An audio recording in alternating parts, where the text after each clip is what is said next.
Hi everyone, welcome to my channel Sunny's garden में आप सभी का स्वागत करते हैं। आज के इस वीडियो में जानेंगे हम टोपेरी के किस समय पे और कैसे प्रूनिंग करनी है और किस तरह से इसकी टोपेरी को मेंटेन करना है। दोस्तों, गोल्डन टपोरी के अंदर टपोरी बनाने का बेस्ट सीजन है। इस समय कीजिए कुछ ये जरूरी काम और उसके बाद देख सकते हैं आप कितनी जल्दी आपका टोपेरी प्लांट बनकर तैयार होता है और एक ब्यूटीफुल लुक आपके गार्डन को देता है।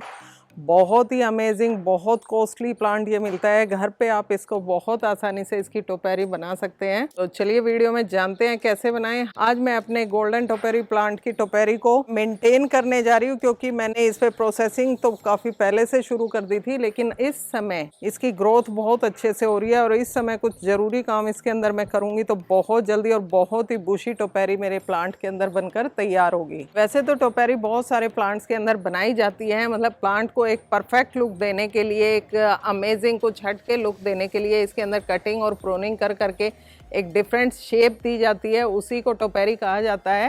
ये एक कला है, जैपनीज कला है। ये जापान में इसको इन्वेंशन हुआ था और देखिए हिंदुस्तान में भी आ गई है। इससे प्लांट एक तो स्पेस कम लेता है, दूसरा उसमें डिफरेंट शेप देकर हम एक अमेजिंग लुक अपने गार्डन को दे सकते हैं। बहुत ही ब्यूटीफुल लगता है। थोड़ा सा टाइम टेकिंग है, लेकिन लगातार जब हम इस पे काम करते रहते हैं तो बहुत जल्दी ये बनकर तैयार हो जाता है। चलिए बात करते हैं टोपेरी पे काम कब स्टार्ट करें। तो दोस्तों, रेनी सीजन इसके लिए एक बेस्ट सीजन है, क्योंकि किसी भी प्लांट की टोपेरी बनाने के लिए अगर हम फास्ट रिजल्ट चाहते हैं तो उसका ग्रोइंग सीजन जो होता है उस वक्त हमें उसके ऊपर काम करना चाहिए। क्योंकि ग्रोइंग सीजन में जब हम काम करते हैं तो उसमें ग्रोथ बहुत जल्दी निकल के आती है और जब रेगुलर ग्रोथ होती है तो उसमें शेप निकल के आना भी लाजमी होता है। यहाँ आप देख सकते हो मेरा गोल्डन टोपेरी प्लांट। इसके अंदर देखिए 2 महीने पहले मैंने इसकी कटिंग और प्रूनिंग की थी, तो उस वक्त मैंने ये एक ब्रांच को छोड़ दिया था। इसका मैं ग्रोथ देखना चाहती थी। तो यहाँ आप देख सकते हो लगभग 1-1 फीट इसके अंदर ग्रोथ आ चुकी है और आज हम करेंगे इसकी कटिंग। तो कटिंग करने के लिए किसी भी प्लांट में जब हम टोपेरी बनाते हैं तो उसको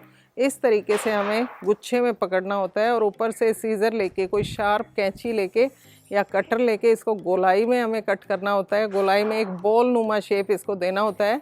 बस ध्यान ये रखना है दोस्तों, जब भी हम टोपेरी का निर्माण करते हैं, टोपेरी बनाते हैं, तो उसको ऊपर की तरफ से हमें गोलाई में लेना होता है। नीचे की तरफ से बिल्कुल क्लीन रखें, यानी कि नीचे कुछ नहीं होना चाहिए। जैसे एक बाउल होता है, बाउल को उल्टा रख देते हैं तो ऊपर से वो बिल्कुल गोल नज़र आएगा और नीचे से बिल्कुल फ्लैट होता है।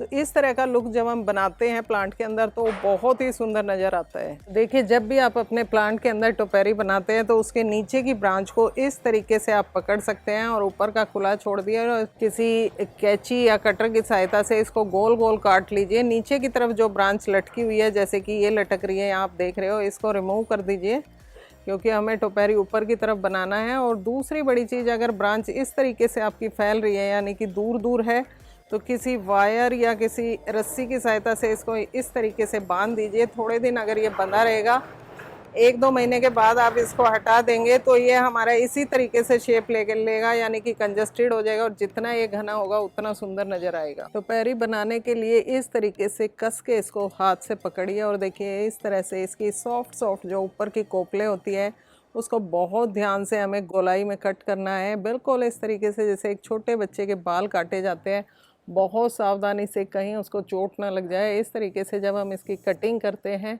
लगातार हर 10 दिन में एक बार इसकी हल्की हल्की प्रूनिंग कर दीजिए। उसके बाद देखेंगे इस तरह की टपोरी आपकी निकल के आएगी। कोशिश कीजिए, अगर इस तरह से स्प्रेड हो रही है, वैसे तो फैला हुआ दूर से बहुत सुंदर नज़र आता है, लेकिन आपको लगता है कि बहुत ज़्यादा ही इसकी ब्रांच आपकी इधर उधर फैल रही है, तो कॉपर वायर से इसको इस तरीके से यहाँ से टाई कर दीजिए ताकि ये कंजस्टेड सा बना रहे, सुंदर दिखाई दे। लोहे के तार से मत बांधिए, क्योंकि उसमें जंग लग जाता है और वो जंग कहीं ना कहीं हमारे प्लांट के लिए थोड़ा सा नुकसानदायक होता है। एक और चीज़ मैं यहाँ आपको बताना चाहूँगी, इस तरीके से कई बार बहुत हरी भरी जो हमारी टोपेरी होती है वो ब्रांच पूरी की पूरी सूख जाती है। तो इस तरह की ब्रांच को आप अपने प्लांट के ऊपर ना रखें, उसको तुरंत रिमूव कर दीजिए इस तरीके से, क्योंकि ये प्लांट को एक तो सुंदर लुक नहीं देती, दूसरा इसको अब काट देंगे तो आई थिंक यहाँ से कोई नया स्प्राउटिंग होगी, नई ब्रांच निकलेगी और फिर उसको हमें लगातार इसको बढ़ाना है, ग्रोथ देनी है। इस तरीके से उसको 1 से 1.5 फीट तक बिल्कुल क्लीन रखना है और उसके ऊपर जब उसमें स्प्राउटिंग होगी तो वहाँ से हमें उसकी टपोरी बनानी है। टोपेरी प्लांट में एक और चीज़ ध्यान देने वाली ये है दोस्तों कि इसमें कहीं से भी इस वक्त ऐसे स्प्राउटिंग निकल आती है, तो अगर आपके प्लांट में ब्रांच कम है या कुछ ब्रांच सूख गई है तो वहाँ आप इनमें से 1 या 2 सेलेक्टिव ब्रांच रख सकते हो।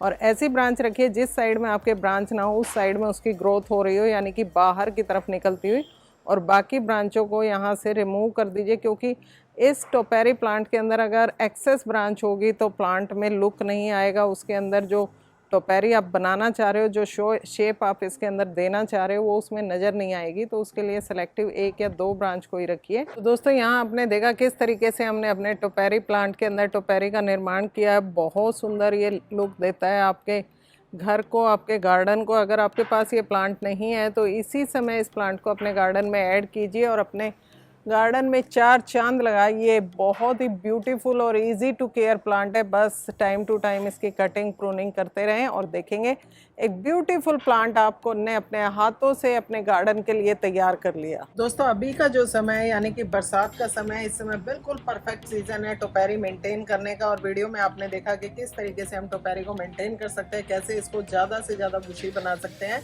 तो वीडियो अच्छी लगी तो लाइक शेयर जरूर करें, और हाँ अगर अभी तक चैनल को सब्सक्राइब नहीं किया है तो प्लीज़ इसे सब्सक्राइब करें और बेल आइकन को प्रेस करना ना भूलें, ताकि मेरी नई नई वीडियो की नोटिफिकेशन सबसे पहले आपको मिले।